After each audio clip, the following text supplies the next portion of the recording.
Bharat Pakistan cease fire को लेकर चौधरी बनने वाले ट्रम्प अब क्यों पलट गए? जो ट्रम्प एप्पल को भारत में मैन्युफैक्चरिंग प्लांट लगाने से मना कर रहे थे, अब उसी एप्पल ने कैसे उन्हें तगड़ा झटका दिया है? आखिर भारत ने कैसे पलटा पूरा गैब और पाकिस्तान का सपोर्ट करने वाले तुर्की की भारत ने कैसे निकाल दी हेकड़ी? आखिर भारत के बड़े एक्शन से कैसे तुर्की में मचा हड़कंप? दरअसल भारत पाकिस्तान की लड़ाई में चौधरी बनकर सामने आए ट्रम्प इन दिनों कुछ ज्यादा ही कंफ्यूज वाली स्थिति में दिखाई दे रहे हैं। उन्हें खुद ही समझ नहीं आ रहा है कि वह कहना और करना क्या चाहते हैं। कभी वह सीज फायर को लेकर सुर्खियां बटोरने की कोशिश करते हैं, तो कभी भारत से व्यापार को लेकर गलत बयानी करते हैं, लेकिन कुछ घंटे बाद ही पलट भी जाते हैं। दरअसल भारत और पाकिस्तान के बीच 10 मई को युद्ध विराम का ऐलान हुआ। अमेरिकी राष्ट्रपति डोनाल्ड ट्रंप ने इसका क्रेडिट खुद को दिया था। उन्होंने बताया था कि भारत और पाकिस्तान के बीच सीज फायर पर सहमति उनके कहने पर हुई है, लेकिन ट्रंप के इस दावे को भारत सरकार ने खारिज कर दिया था,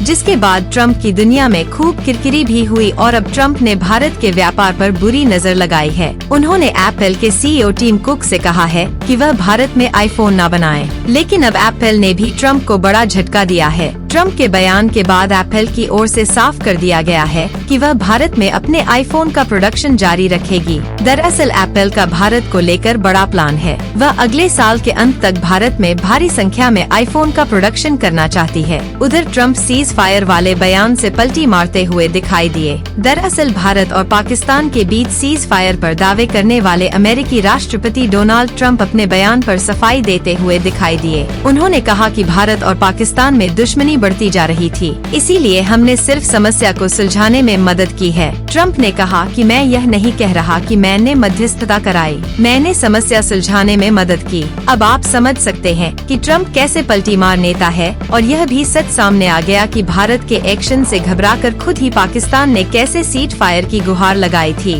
तो वही पाकिस्तान का खुलकर सपोर्ट करने वाला तुर्की अब बुरी तरह फंस गया है, क्योंकि तुर्की पर भारत में ताबड़तोड़ एक्शन हो रहे हैं, जहां उसके खिलाफ बॉयकॉट का अभियान तेज हो गया है, जिसका असर भी देखने को मिल रहा है। तो इसी बीच केंद्र सरकार ने तुर्की की कंपनी सेल्वी एयरपोर्ट सर्विस को लेकर एक बड़ा फैसला लिया है। सरकार ने सेल्वी कंपनी की सिक्योरिटी क्लियरेंस रद्द कर दी है। यह कंपनी मुंबई एयरपोर्ट पर ग्राउंड हैंडलिंग का काम करती है। इसका मतलब यह है कि हवाई अड्डे पर यात्रियों की मदद करना, सामान का ध्यान रखना और विमानों के संचालन में मदद करना जैसे काम यह कंपनी करती है। आइए अब आपको बताते हैं कि भारत ने तुर्की पर अब तक कौन कौन से बड़े प्रहार किए हैं, जिससे हड़कंप मचा हुआ है। पहला प्रहार पर्यटन पर किया गया। तुर्की जाने वाली फ्लाइट्स और होटलों की बुकिंग कैंसिल की जा रही है, जिससे उसकी जीडीपी को बड़ा झटका लगना शुरू हो गया है। तो वह तुर्की को दूसरा झटका यह लगा है कि कारोबारियों ने तुर्की के सामान को बेचने से इनकार करते हुए वहां से आयात होने वाले सभी सामानों पर रोक लगाने की मांग की।